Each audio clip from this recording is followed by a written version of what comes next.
Quran niyə hər kəsə öz dilində çatdırılmalıdır? Quran-ı Kərim bütün insanlığa göndərilmiş ilahi kitabdır. Onun əsas məqsədi insanları düşünməyə sövq etmək, həqiqəti dərk etdirmək və doğru yola yönəltməkdir. Bu məqsədin reallaşması isə birbaşa anlama ilə bağlıdır. İnsan anlamadığı bir mətndən nə hidayət, nə də yol göstərişi ala bilər. Buna görə də Qur'anın mesajı hər bir insana onun başa düşdüyü dildə çatdırılmalıdır. Dil maniyəsi olduqda ilahi mesaj formaya çevrilir, mahiyyət isə itir. Qur'anın özündə bu prinsip açıq şəkildə təsdiqlənir. Vəhy insanlara onları anlayacaqları dildə göndərilir ki, mesaj zəifləməsin və məqsəd pozulmasın. Quranda dil sadəcə sözlər toplusu deyil, təfəkkürün və dərk etmənin açarıdır.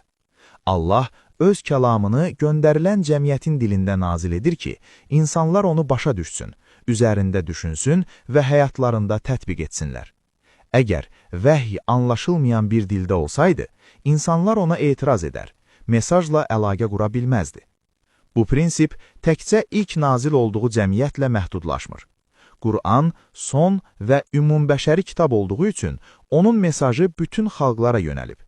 Deməli, Qur'an insanın anlamadığı dildə oxunduqda ona ünvanlanmış ilahi çağırış faktiki olaraq dərk olunmur. Fussilət surəsi 44-cü ayənin verdiyi prinsip. Allah buyurur, əgər biz onu yad bir dildə Qur'an etsəydik, onlar deyərdilər, nə üçün onun ayələri müfəssəl izah edilməmişdir? Yad dil və ərəb peyğəmbər. Bu ayə bir neçə mühüm həqiqəti ortaya qoyur. İnsanlar anlamadıqları dildə olan vəhyə etiraz edərdilər. Peyğəmbərlə cəmiyyətin dili uyğun olmalıdır ki, mesaj təbii qəbul edilsin. Qur'anın hidayət və şəfa xüsusiyyəti yalnız anlaşıldığı zaman təsir göstərir. Deməli, anlama hidayətin əsas şərtidir. Zuxruf surəsi 3-cü ayənin izahı. Allah buyurur, biz Qur'anı ərəbcə nazil etdik ki, onu anlayasınız. Bu ayədə ərəbcə ifadəsi müqəddəs bir dilin üstünlüyünü deyil, anlaşılma prinsipini ifadə edir.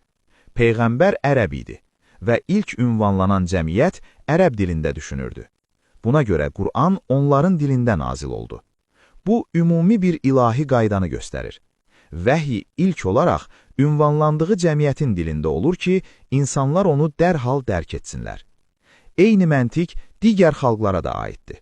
Qur'anın mesajı hər bir xalq üçün anlaşılan olmalıdır. Bu isə yalnız onun öz dilində oxunması və başa düşülməsi ilə mümkündür. Qur'anın məqsədi sadəcə oxunmaq deyil, anlaşılmaq, iman formalaşdırmaq və həyata istiqamət verməkdir. Dil maniyəsi bu məqsədi əngəlləyir. Buna görə də hər xalq Qur'anı öz dilində oxumalı, onun mənasını dərk etməli, ilahi prinsipləri həyatına tətbiq etməlidir.